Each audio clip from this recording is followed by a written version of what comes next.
जय श्री राम दोस्तों, आप सभी का आर के क्लासेस में अभिनंदन। दोस्तों यहाँ मैं आप सभी के लिए बोर्ड क्लास जो आज मैथ का एग्जाम है उसका सॉल्यूशन लेके आया हूँ। देखिए, सबसे पहले टिक मार गया हमारा द्विघात समीकरण 3x² माइनस 6x प्लस 4 बराबर 0 का विविक्तर क्या होगा। देखिए, विविक्तर निकालने के लिए हम करते हैं इस सवाल को सॉल्व करना चालू करते हैं। विविक्तर निकालने के लिए हमारा जो फॉर्मूला होता है वो होता है b² माइनस 4ac डी बराबर, ठीक है।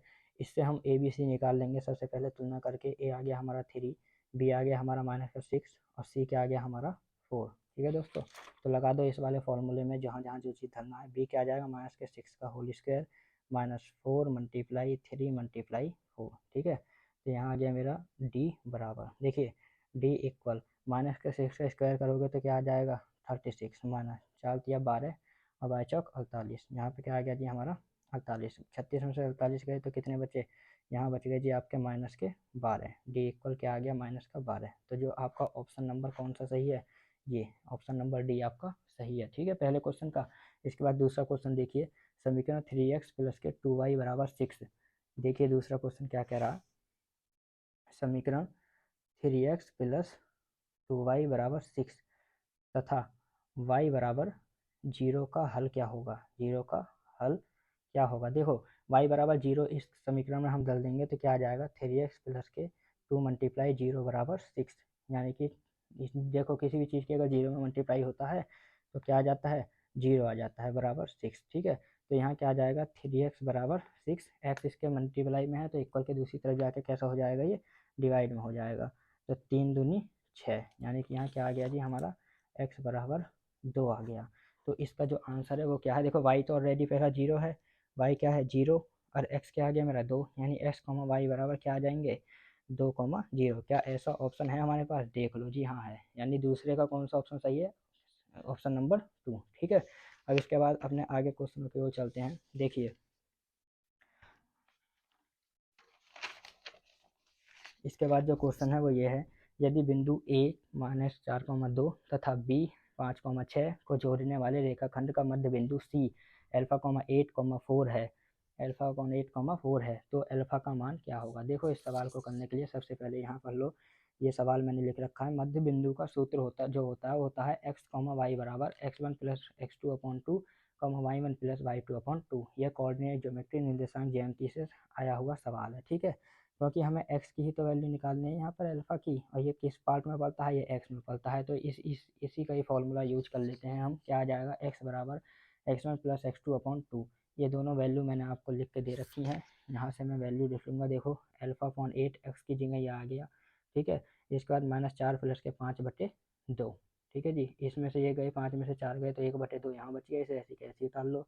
तो ये इधर डिवाइड में है, इक्वल के दूसरी तरफ जब जाएगा तो मल्टीप्लाई में जाएगा, यानी 8/2 बन जाएगा। 2 से आप इसे काट लो तो क्या आ जाएगा अल्फा बराबर 4।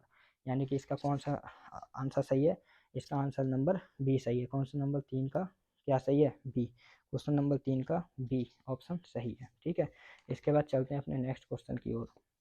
देखिए नेक्स्ट क्वेश्चन क्या है, समझ जाइए। नेक्स्ट क्वेश्चन है, यदि त्रिभुज ए बी सी में ए बी बराबर 6√3 सेंटीमीटर, ए सी बराबर 12 सेंटीमीटर और बी सी बराबर 6 सेंटीमीटर हो तो बी का मान क्या होगा। बी की हमें वैल्यू बतानी है। देखिए अगर हम सबसे पहले ये देख लेते हैं कि पाइथागोरस थ्योरम क्या कहती है। इसका जो पूरा सॉल्यूशन है ये मैंने यहाँ पे किया हुआ है। देखिए ये कह रहा है एक ऐसा त्रिभुज बना लीजिए, ये बना लिया मैंने ए बी सी। हमें पता है पाइथागोरस थ्योरम कहती है कि दो भुजाओं का वर्ग का योगफल तीसरी भुजा के इक्वल होता है, ठीक है जी। और पाइथागोरस थ्योरम में जो त्रिभुज बनता है उसका जो एंगल होता है कितना होता है 90 डिग्री होता है, 90 डिग्री होता है। तो देखिए ए बी का स्क्वायर प्लस बी सी का स्क्वायर बराबर ए सी का स्क्वायर। ये वैल्यू आपको इस तरीके से दे रखी है, ए बी ए सी और बी सी। सबकी वैल्यू मैंने यहाँ पे धरा, इसकी ये रही, इसकी ये रही, इसकी ये रही, ठीक है। तो यहाँ से सॉल्व करना चालू कीजिए। इसका देखो इसका कैसे करेंगे, 6√3 अगर किसी को नहीं आता हो तो देखो 6√3 मल्टीप्लाई 6√3, 6×6 36, और रूट की रूट में मल्टीप्लाई होती है तो सिर्फ 3 बचा रह जाएगा, ठीक है, रूट कट जाता है। अब इसकी इसमें मल्टीप्लाई करोगे तो आ जाएगा 108, 6×6 36 और 12 के करोगे तो 144, 12 का स्क्वायर। इन दोनों को प्लस करोगे तो देखिए क्या आ रहा है 144 बराबर 144। अतः यह एक समकोण त्रिभुज है। तो समकोण त्रिभुज का एंगल कितना होता है 90 डिग्री। तो इसका जो ऑप्शन है हमारा वो ये वाला सही है। 4 का कौन सा सही है, ए। ठीक है, इसके बाद चलते हैं अपने नेक्स्ट क्वेश्चन की ओर। क्वेश्चन क्या कह रहा है ये कि वह बड़ी से बड़ी संख्या जिससे 125 और 70 को विभाजित करने पर शेषफल क्रमशः 8 और 5 प्राप्त होता है। तो दोस्तों इस क्वेश्चन के लिए मैं आपको सभी को बता दूं, अगर ये वो संख्या 13 है, ठीक है, 8 और 7 प्राप्त होएगा 13 से। अगर आप ऑप्शन नंबर बी लगा के आए हो तो आपका आंसर एकदम सही है। ऑप्शन नंबर बी अगर आप लगा के आए हो तो आपका जो आंसर है वो एकदम सही है। चलते हैं दोस्तों अपने नेक्स्ट क्वेश्चन की ओर। छठा है, यदि समीकरण एक्स स्क्वायर प्लस के एक्स माइनस सिक्स बराबर जीरो का एक मूल माइनस के दो है तो के का मान क्या होगा। के का मुझे क्या बताना है, मान बताना है। देखो के एक मूल कितना है, दो, यानी एक्स की जगह पर इस पूरी समीकरण में हम माइनस दो रख देंगे। देखिए माइनस दो का स्क्वायर प्लस के ब्रैकेट माइनस दो माइनस का सिक्स बराबर जीरो। माइनस दो का स्क्वायर क्या हो जाएगा, चार, और जब माइनस की प्लस में मल्टीप्लाई होगी यहाँ तो यहाँ माइनस आ जाएगा, यानी कि माइनस के टू के माइनस के सिक्स बराबर जीरो। ठीक है, चार में से छः गए, कितने बचे, दो। अब देखिए इस दो को जब हम उधर ले जाएंगे तो ये हो जाएगा प्लस का। ठीक है जी, ये कैसा हो जाएगा, प्लस का। तो के बराबर ये, क्योंकि इसमें मल्टीप्लाई में है ये माइनस दो, इधर आके कैसा हो जाएगा, डिवाइड में। के बराबर दो बटे माइनस दो। जब आप इससे डिवाइड करोगे तो के बराबर माइनस एक आ जाएगा, यानी कि जो आपका के का मान है वो कितना है, माइनस एक है। क्या इसमें माइनस एक ऑप्शन हैगा जी। सी ऑप्शन एकदम सही है आपका। ठीक है, सी ऑप्शन आपका एकदम सही है। इसके बाद चलते हैं अपने अगले क्वेश्चन की ओर। देखिए यदि समचतुर्भुज के विकर्णों की लंबाइयाँ 12 सेंटीमीटर और 16 सेंटीमीटर हैं तो इस चतुर्भुज की भुजा की लंबाई क्या होगी। यही तो बात कर रहा है। तो इस चतुर्भुज की भुजा की लंबाई क्या होगी। देखिए इसको कैसे करेंगे हम। यदि समचतुर्भुज के विकर्णों की लंबाइयाँ 12 सेंटीमीटर और 16 सेंटीमीटर हैं तो इस समचतुर्भुज की भुजा की लंबाइयाँ क्या होगी। देखिए ये पूरा एक विकर्ण, हमें पता है समचतुर्भुज में दो विकर्ण होते हैं, एक ये रहा एक ये रहा। तो पहला विकर्ण कितने का है, ये 16 का। तो आधा आधा कितना का हो जाएगा, आठ आठ का। ऐसे ये वाला विकर्ण कितना है, 12 का। तो आधा आधा कितना हो जाएगा, छः छः का। ठीक है, तो करना चालू करते हैं हम। ए ओ बी, देखो समकोण त्रिभुज वाली डेफिनेशन लगाएंगे, पाइथागोरस प्रमेय लगाएंगे। ये कितना है, आठ, यानी कि ए बी, ए भुजा ही तो निकालनी है मुझे, चारों भुजाएं ये रेंज इक्वल होती हैं समचतुर्भुज की। तो देखो ए बी का स्क्वायर बराबर ओ बी का स्क्वायर प्लस के ओ ए का स्क्वायर। ए बी का स्क्वायर बराबर ओ बी का स्क्वायर प्लस ओ ए का स्क्वायर। दोनों की वैल्यू धरोगे, आठ का स्क्वायर प्लस 16 का स्क्वायर। ए बी का स्क्वायर बराबर 16 प्लस के 36। देखिए अट्टू बट्टू 64 और छः छिंग 36। यहाँ से स्क्वायर हटाओगे तो इसके ऊपर क्या आ जाएगा, अंडर रूट। 64 और 36 ये रहा, इन दोनों को प्लस करोगे तो क्या आ जाएगा, 100। यानी ए बी इक्वल क्या आ गया, 100। देखो दोस्तों ये 100 क्या है, ये 10 का स्क्वायर है। तो 10 स्क्वायर हमें पता है, अंडर रूट में कभी भी कोई चीज़ अगर स्क्वायर के रूप में हो तो इस स्क्वायर से ये अंडर रूट कट जाता है, यानी ए बी बराबर क्या आ जाएगा हमारा 10। अगर आपका इसमें 10 आंसर है सातवें में तो ये जो 20 बी आंसर है आपका, ये टिक आपका सही है। ठीक है, इसके बाद आपका जो क्वेश्चन आता है वो आता है, देखिए यदि साइन थीटा बराबर कॉस थीटा तो थीटा का मान बताइए। यदि साइन थीटा बराबर कॉस थीटा हो तो थीटा का मान बताइए। तो साइन थीटा बराबर कॉस थीटा, देखो साइन थीटा बराबर कॉस थीटा रखा मैंने। हम जानते हैं कि साइन 90 माइनस थीटा बराबर कॉस थीटा होता है। देखिए साइन 90 माइनस थीटा बराबर क्या होता है, कॉस थीटा। तो ये फॉर्मूले से आप कॉस थीटा की जगह ये रख लोगे, साइन दोनों तरफ है तो साइन से साइन खत्म, थीटा बराबर आ गया 90 माइनस थीटा। अब देखो इधर ये थीटा माइनस का है, इधर आके कैसा हो जाएगा, प्लस का, यानी थीटा प्लस थीटा बराबर 90। थीटा और थीटा कितने हो जाएंगे, टू थीटा बराबर 90। टू इधर मल्टीप्लाई में इक्वल के इधर, तो इक्वल के दूसरी तरफ जाके कैसा हो जाएगा, ये डिवाइड में, यानी कि 2 से 90 को काटोगे, थीटा बराबर क्या आ जाएगा आपका 45। यानी कि आपका ये आंसर है 45। ठीक है, 45 आपका आंसर है। इसमें 45 कहीं ऑप्शन हो तो उस पर टिक लगा दो, ये रहा। यानी क्वेश्चन नंबर 8 का बी ऑप्शन एकदम सही है। ठीक है, इसके बाद आता है हमारा सवाल। देखिए ये क्वेश्चन है, संख्या 144 के अभाज्य गुणनखंडों के घातों का योगफल होगा। संख्या 144 के अभाज्य गुणनखंडों के घातों का योगफल होगा। देखो सबसे पहले तो इसका गुणनखंड कर लेते हैं, इसका फैक्टर कर लेते हैं। तो इस फैक्टर करने के लिए आप क्या करोगे, ये रहा जी। वैसे इसका आंसर डायरेक्टली 4 है, लेकिन फिर भी हम आपको बता देते हैं। घातों का योग बता, देखो 144 को 2 से डिवाइड करते हुए चले जाओगे तो ये इसका फैक्टर बनेगा। दो के ऊपर एक दो तीन चार, चार है जी। ये 2 की पावर 4 गुणा 3 की पावर 2, क्योंकि उसने अभाज्य गुणनखंड बताए हैं, अभाज्य संख्याओं का गुणनखंड बताया है। तो ये एक अभाज्य संख्या है, इसके ऊपर कितनी घात है, 4। ये घात का योगफल ही तो पूछा है, यानी कि इसका आंसर क्या आ जाएगा हमारा, 4 आ जाएगा। ठीक है जी, क्या आ जाएगा इसका आंसर, 4। यानी कि क्वेश्चन नंबर 9 का आंसर नंबर बी एकदम सही है। ठीक है, इसके बाद देखिए ये कह रहा है कि 10वां क्वेश्चन कह रहा है जी।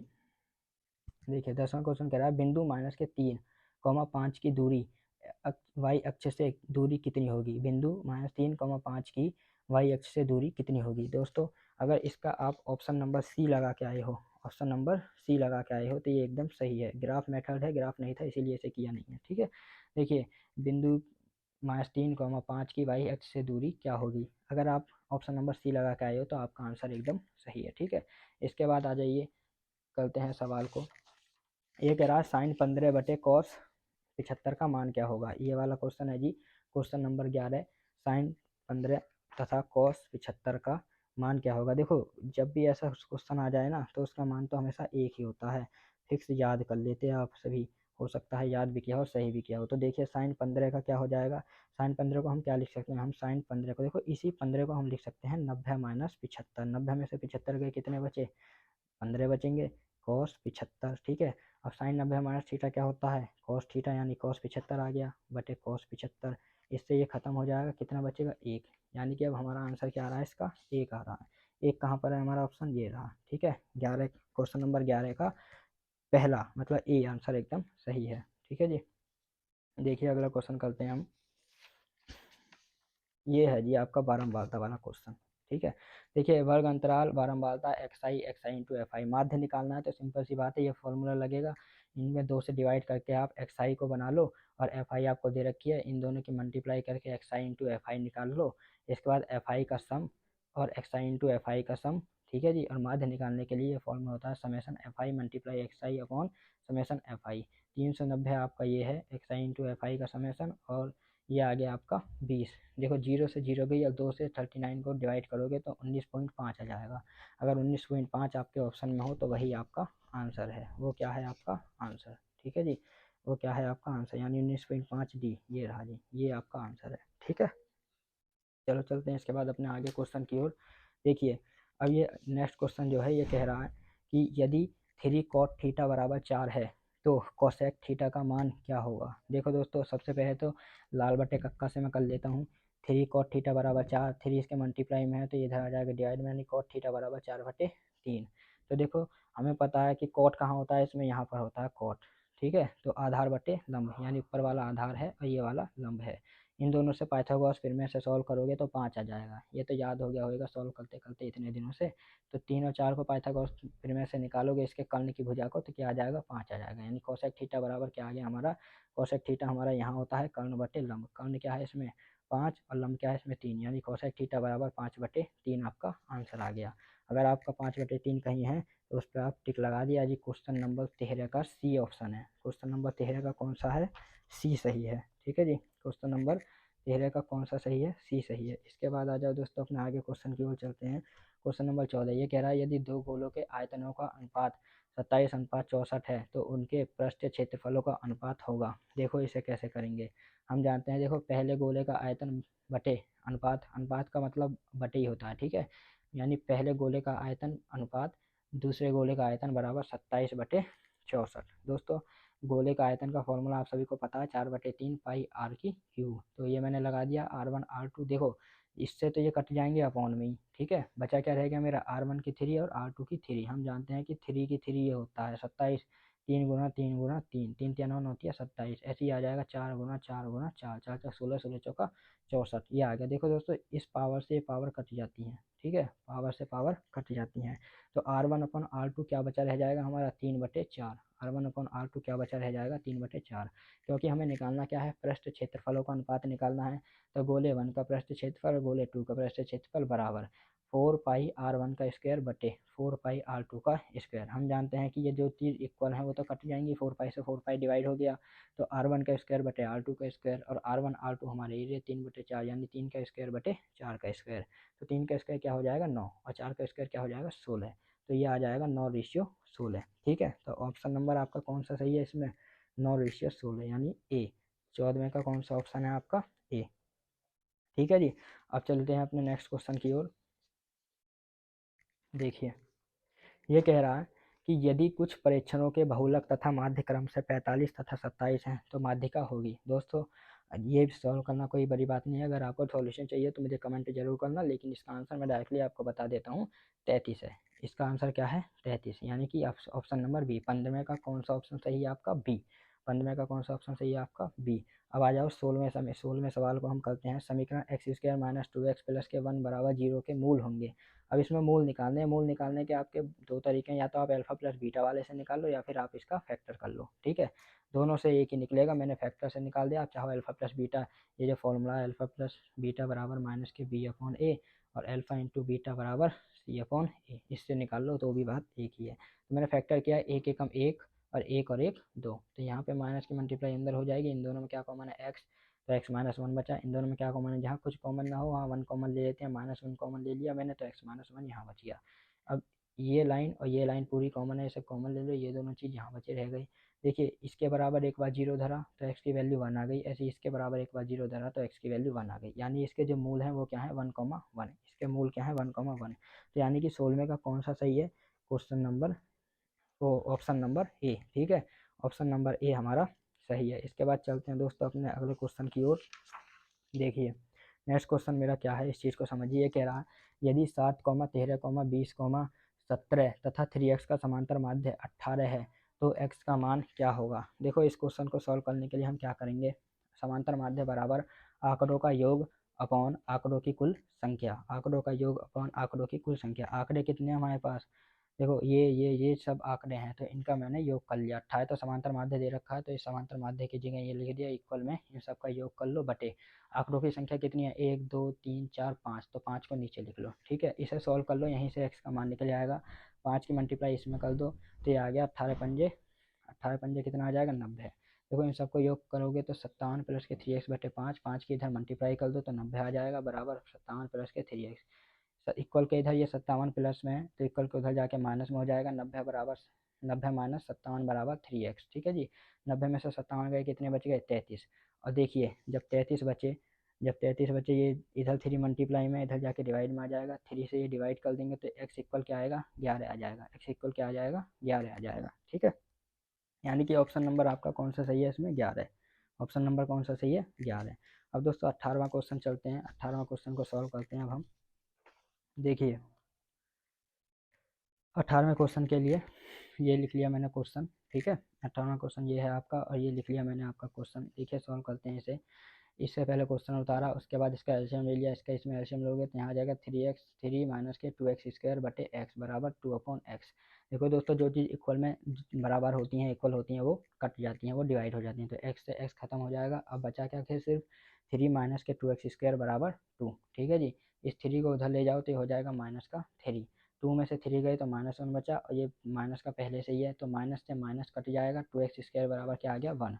तो देखो यहाँ पे ये क्योंकि इधर मल्टीप्लाई में है तो उधर जाके कैसा हो जाएगा डिवाइड में, यानी कि एक्स स्क्वायर बराबर 1/2, यानी एक्स बराबर क्या आ जाएगा प्लस माइनस 1/√2, ठीक है जी। जब आप इसके ऊपर से स्क्वायर हटाओगे तो इस पर अंडर रूट लग जाएगा और 1 पे कभी अंडर रूट नहीं होता, इसीलिए इसके ऊपर आ जाएगा अंडर रूट, सिर्फ और सिर्फ अंडर रूट 2 के ऊपर। तो अगर आपका कोई ऐसा आंसर ऑप्शन में हो तो वही ऑप्शन आपका सही है और ये रहा मेरा ऐसा ऑप्शन, यानी कि 18वें का कौन सा सही है ए। 18वें का कौन सा सही है जी ए, ठीक है। अब आ जाइए अगले क्वेश्चन की ओर चलते हैं। नेक्स्ट क्वेश्चन है जी मेरा ये रहा, यदि दो समरूप त्रिभुजों की भुजाएं 4:7 के अनुपात में हैं तो इन त्रिभुजों के क्षेत्रफलों का अनुपात क्या होगा। देखिए दोस्तों इस क्वेश्चन को करने के लिए इसका तो बहुत ही आसान सा फॉर्मूला था। क्या था कि क्षेत्रफल बराबर भुजा का स्क्वायर, ठीक है जी। समरूप है तो ये वाला फॉर्मूला हमारा रखता है Δ1/Δ2 बराबर S1/S2 और इन दोनों का स्क्वायर। तो क्या क्या दे रखे हैं S1 और S2 जो भुजाएं हैं, क्या क्या एस का मतलब साइड है, ठीक है। भुजाएं क्या दे रखी हैं 4 और 7, 4 का स्क्वायर बटे 7 का स्क्वायर 16/49। और ये आ गया आपका क्षेत्रफल। इसी ये तो क्षेत्रफल क्या आ रहा है आपका 16:19। अगर आपने कहीं 16:19 देखा हो, सॉरी 16:49 कहीं हो आपका तो उस पर टिक लगा दो, यानी कि 19वें का कौन सा है आपका सही, 19वें का बी ऑप्शन आपका एकदम सही है, ठीक है जी। आइए अब लास्ट क्वेश्चन की ओर चलते हैं। देखिए ये क्या कह रहा है, यदि एक वृत्त का क्षेत्रफल तथा परिमाप संख्यात्मक रूप से समान है तो उस वृत्त की त्रिज्या होगी। देखो दोस्तों संख्यात्मक रूप से दोनों के फॉर्मूले समान हैं, ठीक है। यानी वृत्त का परिमाप बराबर वृत्त का क्षेत्रफल। वृत्त का परिमाप कितना है 2πr और वृत्त का क्षेत्रफल कितना होता है πr²। देखो इस पाई से ये पाई कट जाएगा, एक बार r से ये r कट जाएगा तो r बराबर 2 बचा रह गया, तो वृत्त की त्रिज्या कितनी हो गई 2, ठीक है। देखो इससे आगे का सॉल्यूशन आपको अभी 2 घंटे के अंदर अंदर मिल जाएगा। आप सभी को बोर्ड क्लास की हार्दिक शुभकामनाएं। आप इस चैनल से सदैव जुड़े रहिए। आपको 11th क्लास की बहुत सारे टॉपिक यहाँ मिलेंगे हमारे चैनल पर, और चाहे वो सीबीएसई पैटर्न में फिजिक्स हो या फिर यूपी पैटर्न में फिजिक्स हो, आपको यहाँ हमारे चैनल पर मिलने वाले हैं, और कंपटीशन की तैयारी लगातार करवाई जाएगी। ठीक है, आप सभी हमारे चैनल को सब्सक्राइब करें, लाइक करें एंड शेयर करें। हर किसी का फ्यूचर ब्राइट होना चाहिए। जय हिंद साथियों।